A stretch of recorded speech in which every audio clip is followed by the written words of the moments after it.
संत ज्ञानेश्वर, तुकाराम आणि एकनाथ यांच्यासारख्या संतांनी केलेल्या धर्मजागृतीचा आदर्श समोर ठेवून वारकरी कीर्तनकारांनी समाजाला धर्मरक्षणासाठी प्रवृत्त करावे असे आवाहन हरिभक्त परायण चंद्रशेखर महाराज देगलूरकर यांनी 14 सप्टेंबर रोजी पंढरपूर येथे आयोजित वारकरी कीर्तनकार संमेलनात केले। हिंदू जनजागृती समिती, मुमुक्षु पाठशाळा आणि वारकरी संप्रदाय यांच्या संयुक्त विद्यमाने आयोजित या संमेलनात हरिभक्त परायण चैतन्य महाराज देगलूरकर, अधिवक्ता आशुतोष महाराज बडवे, मारुती तुंतुने, हिंदू जनजागृती समितीचे सुनील घनवट आणि विनोद रसाड यांच्यासह अनेक मान्यवर उपस्थित होते। हरिभक्त परायण चैतन्य देगलूरकर यांनी कीर्तनकारांना मर्यादा पुरुषोत्तम श्री रामाचा आदर्श घेण्याचा सल्ला दिला। ते म्हणाले, कीर्तन हे समाज प्रबोधनाचे प्रभावी माध्यम आहे। कीर्तनाच्या माध्यमातून हिंदू धर्माचे महत्त्व समजावून सांगून तो उज्ज्वल करण्यासाठी प्रयत्न करावेत। हिंदू जनजागृती समितीचे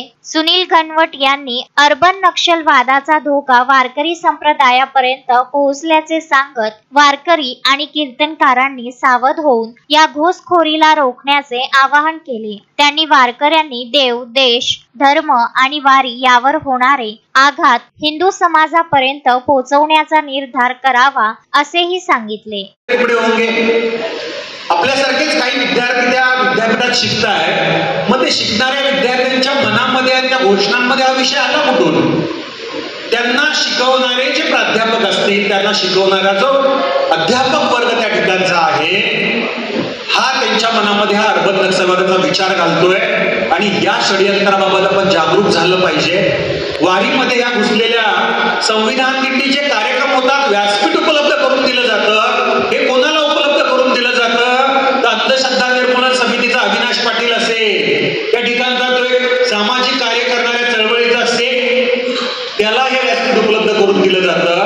म्हणजे देशविरोधी विचार मांडणाऱ्या मंडळींना जर हे व्यासपीठ उपलब्ध करून देत असतील अर्बन नक्षलवादी, तर या दिंडीच्या व्यासपीठाचा गैरवापर होतोय का याचा विचार करणं आवश्यक आहे। अशा प्रकारे ह्या JNU सारख्या विद्यालयामध्ये सगळं घोषणा दिल्या जात असतील। Vidarbha news bureau, Pandharpur.